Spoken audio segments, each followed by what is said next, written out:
आज ହେଉଛି मे मास 10 तारिख 2024 मसीहा शुक्रवार बैशाख मास शुक्ल पक्ष मेष 27 दिन सूर्योदय समय सकाळ 5:17 एवं सूर्यास्त समय संध्या 6:09। घात चंद्र कन्या राशि, घात बार बिछा धनु और मीन राशि। अद्य पटल भक्षण निषेध। आसंता जानिबा आजिर दिनटी केमिति कटिब।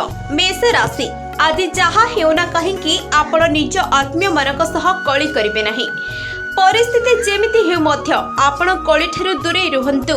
आपण निजको शांत रखिबाकू चेष्टा करंतु। देव दर्शनर सुजोग मिलिबो।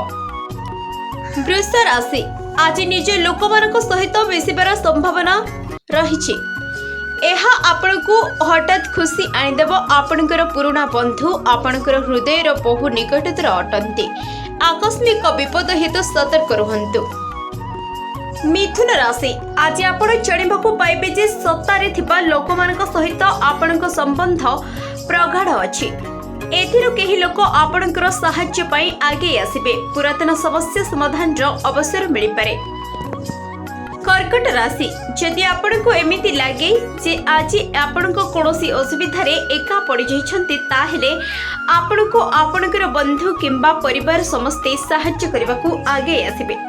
सहाय्य पई आपण सेमानक उपरे निर्भर करि परिबे। सिंह राशि, आज आपणकर भ्रमण करबा संभावना अछि। कोनोसी एक धर्मपीठ, सांस्कृतिक किंबा ऐतिहासिक गुरुत्वपूर्ण स्थान को बुलिबाकू जाय परंते।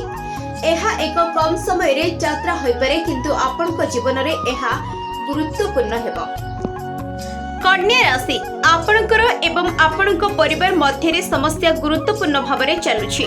जदि आपनकर मध्य रे झगड़ा चली थाए एवं कथावार्ता माध्यम रे समाधान न हुए, तेबे आपण निज परिवार लोकन को अधिक समय देवा उचित। तुला राशि, तीनोटी क्लेशदायक। आपण जदि कोनोसी आईनगत लडुछंती तेबे आपनक जितिबा निश्चय। कोनोसी जणे अनुभवी वकीलंक परामर्श नियंतु। चिंतार कोनोसी कारण नाही, काहेकि उच्च अधिकारी आपनक सपक्ष रे रहिबे। वृष राशि, आज आपण निजको निजर कोनोसी सामाजिक समस्या रे जड़ित पाइबे।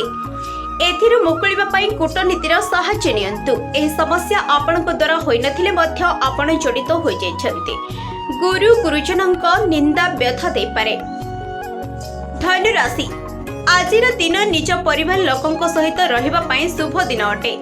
आज आपण सेवानक सहित मिलिमिशि कोनोसी मनोरंजन कार्यक्रम रे भाग नेबे। आपण कोनोसी पारिवारिक उत्सव रे मध्य भाग नेबे। मकर राशि, आज आपणक आत्मविश्वास एहर चरम सीमा रे रहिबो। आपण निजर आत्मविश्वास एवं सकारात्मक भावना द्वारा अन्य मानकु प्रभावित करिवे, किंतु प्रति क्षेत्र रे बाधा और समस्या देखा दे पारे। अजथा व्यय हेबो। कंटा बा बुनिया वस्तु द्वारा आघात होई परंते।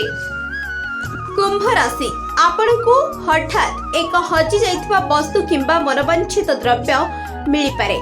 एहा कोनोसी उपहार, कोनोसी मूल्यवान वस्तु किंबा कोनोसी महत्वपूर्ण दलील होई पारे। धन लाभ जोग अछि। दिनटी प्रीतिपद रहिबो। मीन राशि, आज आपणकर भाग्य ही आपणको सफलता देव। आज सबकिछि आपणकर इच्छा अनुसार ही हेबो। आपणको लागिबो सबकिछि आपणकर परिश्रम रे न होई आपणकर भाग्य जोगो हेउछि। एही सुजोगरो संपूर्ण रूपे लाभ उठांतु।